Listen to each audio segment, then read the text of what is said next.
Hello expat investors. On today's episode, we're going to be talking about offshore versus onshore. Let's get started.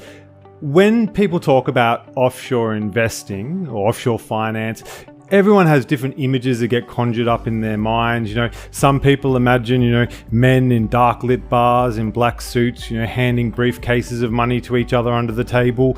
But the reality is it's nowhere near that exciting or glamorous.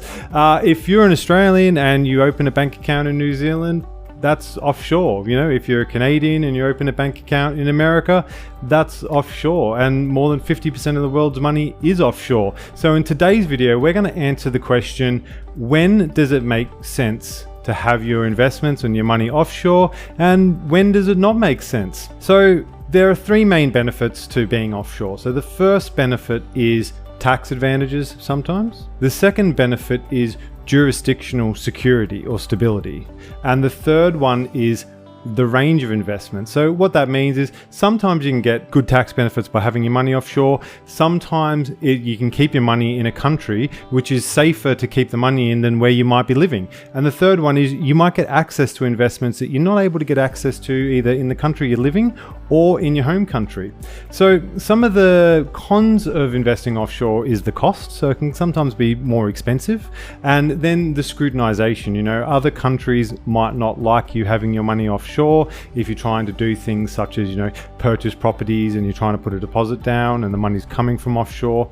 And the third one is lack of regulation. So it means that, your money might not be as safe as it is in the country you're living in. So from my own perspective, the biggest consideration to make when deciding between onshore and offshore is really where you're going to be working. So where you're going to be earning your money when you're working, and also where you're going to be retiring. And that's because of the three things which I'm going to talk about now, which is pension planning from onshore versus offshore perspective, tax planning, and also estate planning. Say for example, if client profile, Terry and Samantha, they're in their mid-20s, they're from the UK, and they're moving to Australia because their aunt lives there, and they're not planning on living anywhere else. They're just going from the UK to Australia, and they're gonna, live the rest of their lives and their working careers in Australia. For this couple, going offshore makes no sense at all, because of the fact that the UK has good pension structures in place already, SIPs, all those kind of good things, ISAs in the UK, and in Australia you've got superannuation. So you're getting things like employee co-contributions and tax benefits. So to put your money offshore for them doesn't really make any sense. So that's the kind of client profile where I would say going offshore doesn't really make any sense, because you don't have any of the problems which offshore investing solves. So let's talk a little bit more about what offshore investing can solve. Say for example, if you're an expat, you might be a teacher at international schools, and you're going to be bouncing around, say maybe 5 or 6 different countries in your working career. It might be Vietnam, Thailand, Dubai, it might be Spain, and then you go back to your home country. Well, for this person, it might make sense to have offshore investments. Now, the reason for that is with pensions, what you want to try and avoid is have a million different little pension schemes spotted all around the world, because quite often the pension schemes that you're in will have access restrictions. So you won't be able to get the money till you say 55 or 60 or 65. And if you do want to get your money out early, you're going to have to pay a big tax bill. So you didn't really get any benefit from there. And then the other thing is too, is if you have smaller accounts, fixed costs really start to eat away at them.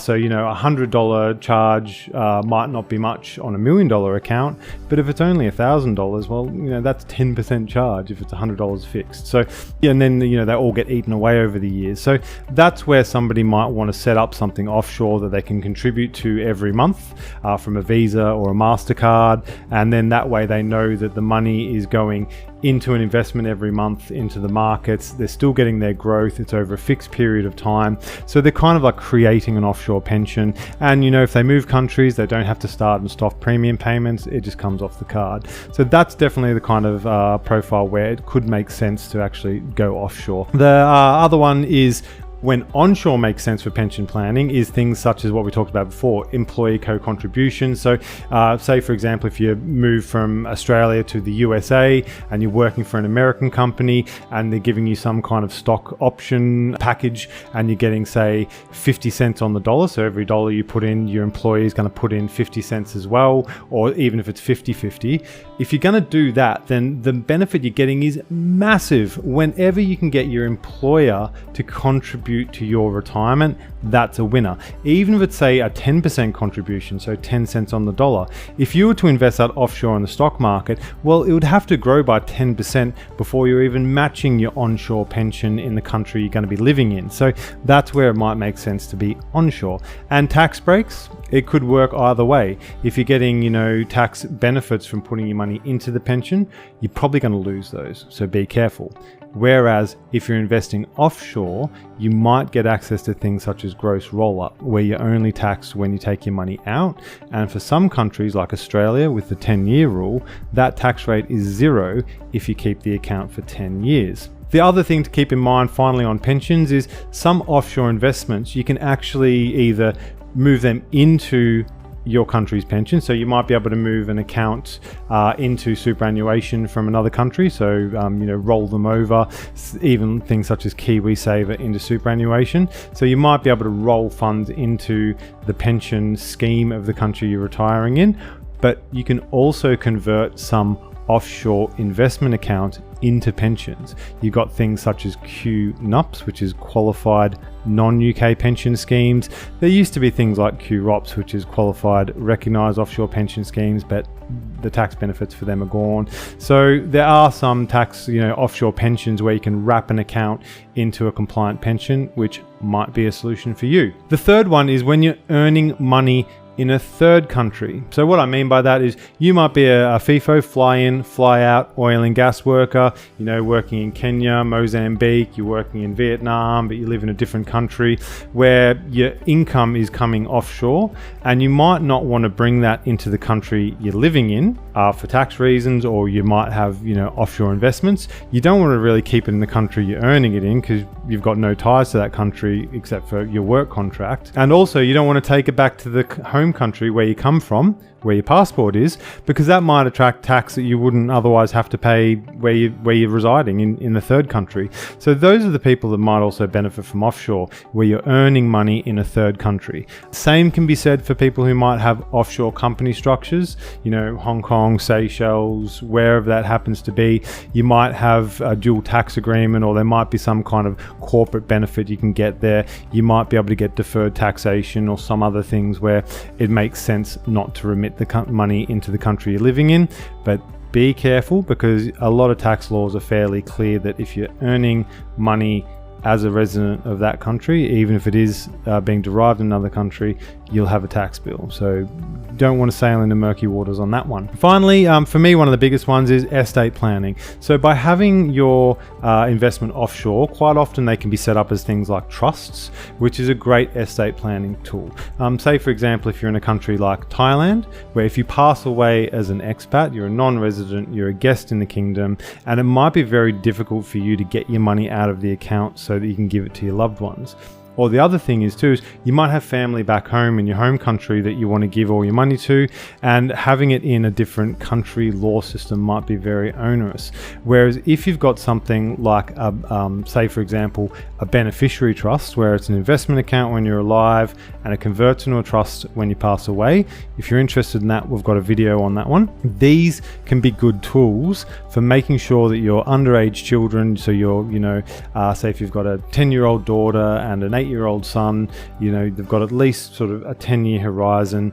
If you were to pass away, you can have the account set up as capital redemption, which means that the investment still actually stays open and active even after you die, and you can have a set amount of money going to your children every year. Say for example, $25,000 for living expenses and $10,000 for education. So that's where offshore can really have a big benefit for when you want to give money to family, or to make sure your kids are looked after you pass away. So that's definitely a key benefit. And the final one is investments. Offshore investments can quite often give you better access to the markets, especially if it's something such as an open architecture system. What that means is you can have pretty much any major investment on any major stock exchange in most countries around the world. Say for example, if you wanted some Australian dollar gold in Perth Mint, it could sit in your account right next to a UK government gilt in pound sterling, right next to an S&P 500 tracker in US dollars. So they can also do things such as derivatives investing, so you can have access to some complex or sophisticated investments that you just never would have access to in your home country. So that flexibility can be something that draws people to offshore versus onshore. And that's it for today's video, guys. I hope you enjoyed it. As always, like and subscribe, and if you've got any questions about this, you can actually book in one-on-one to have a Calendly meeting with me in the link in the description below. So that's it, expat investors. Have a good day and keep on investing. Thanks.